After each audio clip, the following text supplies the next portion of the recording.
Ito, meron pa kami piloto dito. Yung kasama ko, yan, si Mark. Ang kalakasan niya mga guys. Guys, ito, pala yung piloto namin. Ako naman ay pupunta doon sa winch. Yan, yung kaibigan ko, napakasipag mga guys, bro. So, yung pilot namin on board na mga guys. So, si Mark, ito naman si Boss Edward. Napakapuki na mga guys. So guys, now we are now pilot. So, I need to fix the problem with my controller for the match because we cannot open it right yet. Kami na open. At we need to open the match. Here, I can put this just to separate my so I just press this button. Is I press this one. This will be lighted. This will be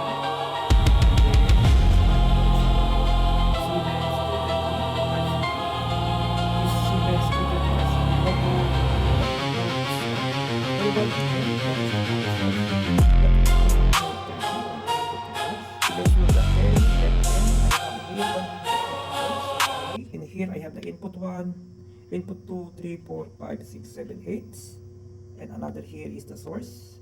Since this is 8, the next I1 will become I9, and this is I10, I11, I12, 13, 14, 15, and 16. So this is the extension module DM16, meaning it has channel input 16, that is I8. 8 plus 8 equals to 16, and 230 is the maximum supply voltage. And here I have 114 volts here. What I want is, if I have the input 1 or the I9 input, I need to have an equivalent output. On my Q1, Q2 no, Q3 yes, Q4 no, Q5 yes, Q6 no, Q7 yes, Q8 no. So since this is on, this LED up command is on also.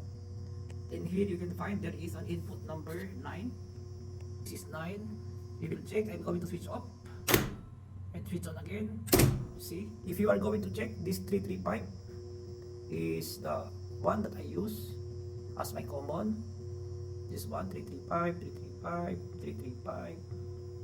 Then here is 335. So anything that I have on input number 9, this is I1, are coming from my 333. So we are expecting that on the 333 terminal N going on my 335 with BO1 have volts of how many? 114 volts, okay. Meaning my PLC have an output on this Q1 from which this and this is close according to the program. We take note here that I have here the Q1, the Q2, the Q3, the Q4, and here is the Q5, Q6, Q7, Q8. At the back is Q9, Q10, Q11, and Q12. Okay. So according to the program I make, I am expecting that this Q3, or known as the Q7, have an output of 110 volts.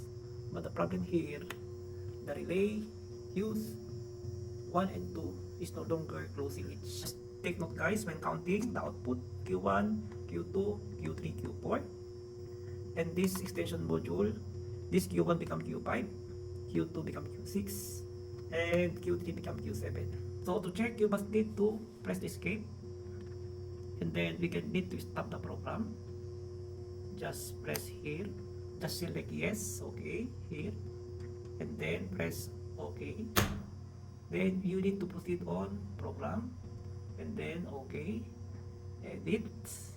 So as you would notice here, I have here the program from which I make this Q1 having an output of Q1, meaning this is the Q1. So meaning this output Q1 is coming from the inputs number 1 here, which is written here. Output Q2 in here are coming from input 2 here.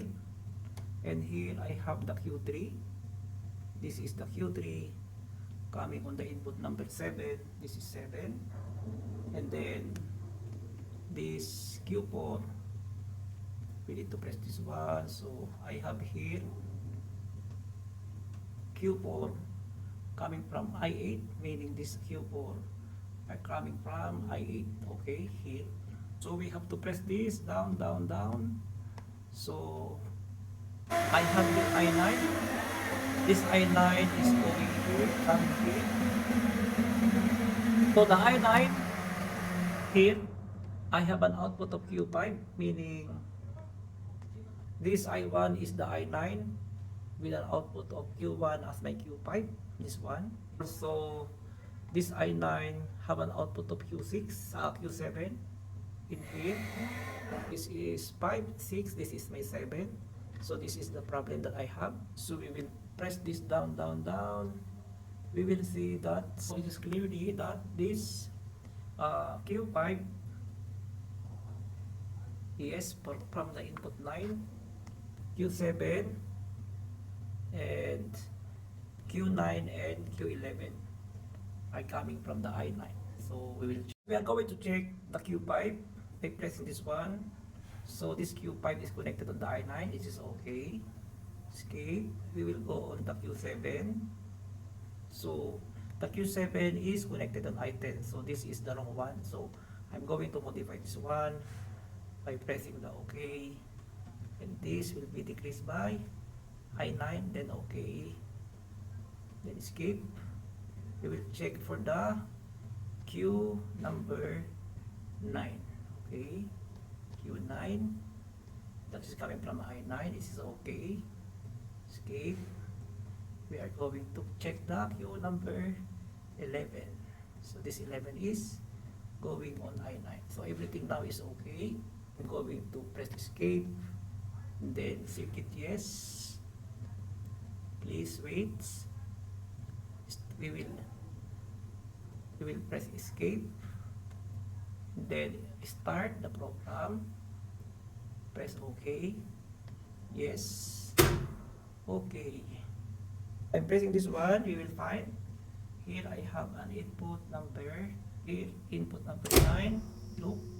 As you will see now, I have 113.9 by connecting the N line to my output number Q5, which is represented by Q1. So I have 114 volts represented by Q3 as my Q7 coming from my input number 9.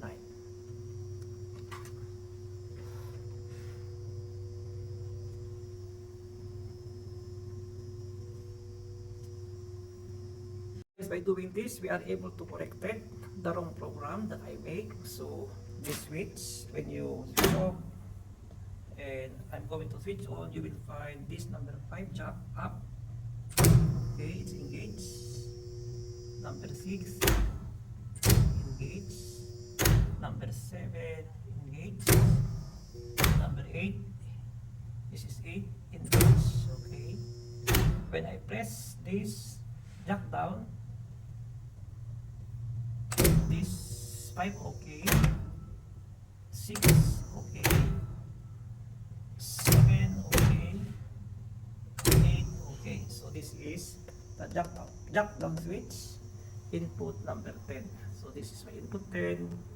Since this is 1 to 8, this is my 9, and the I2 become my input 10 with multiple output of Q2, Q4, Q2 is the Q6, Q4 is the Q8, is Q10, and I have here Q12. Okay, that's it for today.